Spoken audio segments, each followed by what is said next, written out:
আসসালামু আলাইকুম, hi everyone. চলে আসলাম একটা ভর্তার রেসিপি নিয়ে। আমরা সাধারণত অনেক রকমের ভর্তাই খেয়ে থাকি। আজকে আমি বেগুন দিয়ে ইলিশ মাছ দিয়ে ভর্তা করব। তো চলুন আপনাদের সাথে নিয়েই আমি শুরু করি। তো আপনারা একটু কষ্ট করে ভিডিওটা শেষ পর্যন্ত দেখতে থাকবেন। তো আমি এই যে ইলিশ মাছের মধ্যে হলুদ, লবণ আর একটু মরিচের গুঁড়া দিয়ে কিছু সময় মাখিয়ে রেখেছিলাম। তারপরে আমি সুন্দর করে ব্রাউন কালার করে ইলিশ মাছগুলো আমি ভেজে নিব। তো ভাজা হয়ে গেলেই ওই তেলের মধ্যেই আমি আবার বেগুন ভেজে নিব। তো বেগুনটাও আমি কেটে একটু মরিচ, একটু হলুদ, লবণ দিয়ে কিছু সময় আমি মাখিয়ে রেখেছিলাম। তারপরে আমি এটাও ব্রাউন কালার করে আমি ভেজে নিব। আর এখানে আমি বেশি করে একটু পেঁয়াজ আর কাঁচামরিচ ভেজে নিব। এটা আমি ইলিশ মাছ আর বেগুনের উপরে দিব। এটা মানে খাওয়ার সময় আর কি খুবই টেস্টি লাগে। তো হয়ে গেছে আমার পেঁয়াজটাও ভাজা। এখানে যে মানে খুব দারুণ বেগুন ভাজা আর ইলিশ মাছ ভাজা আমি একই সাথে রেখেছি। আর এখন আমি ভর্তার জন্য একটু রসুন আর শুকনা মরিচ আমি ভেজে নিব।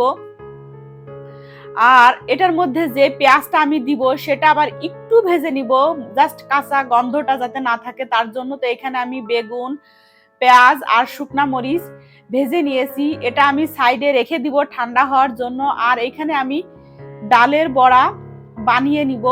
শুধু ভর্তা দিয়ে তো আর খাওয়া যাবে না, তার জন্য আমি সাথে কিছু ডালের বড়াও বানিয়ে নিব।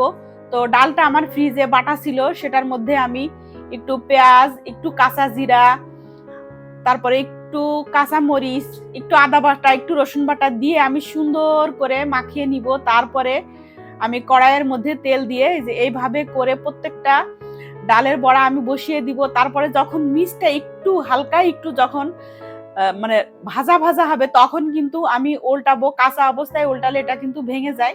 তো হয়ে গেল আমার ডালের বড়া বানানো। এখন হচ্ছে ভর্তা করার পালা।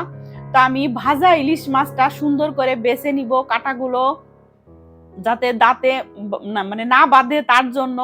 তো আমি এখানে ইলিশ মাছটা সুন্দর করে বেছে নিয়েছি, বেছে কাঁটাগুলো আলাদা করে ফেলেছি। আর যে আমি ভেজে রেখেছিলাম রসুন, শুকনা মরিচ আর পেঁয়াজ, ওটা এখন আমি খুব সুন্দর করে ডলে একসাথে করে মিশিয়ে নিব। মিশানোর পরে আমি যে বেগুন ভেজে রেখেছিলাম সেখান থেকে আমি 3 পিস বেগুন নিয়ে নিব ভর্তার জন্য, যেহেতু আমি অল্প পরিমাণে ভর্তাটা করছি। আর মাছ নিয়েছি 1 পিস।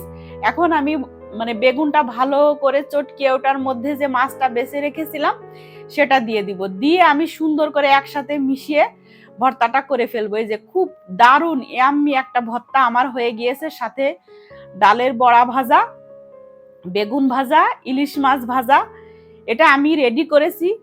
আর রিথি তো প্লেটে ভাত নিয়ে সে রেডি হয়ে বসে গিয়েছে, সে এখনই খাবে। তো রিথি খেতে থাক ওইদিকে, আর আমি আপনাদের কাছ থেকে বিদায় নিয়ে নিব।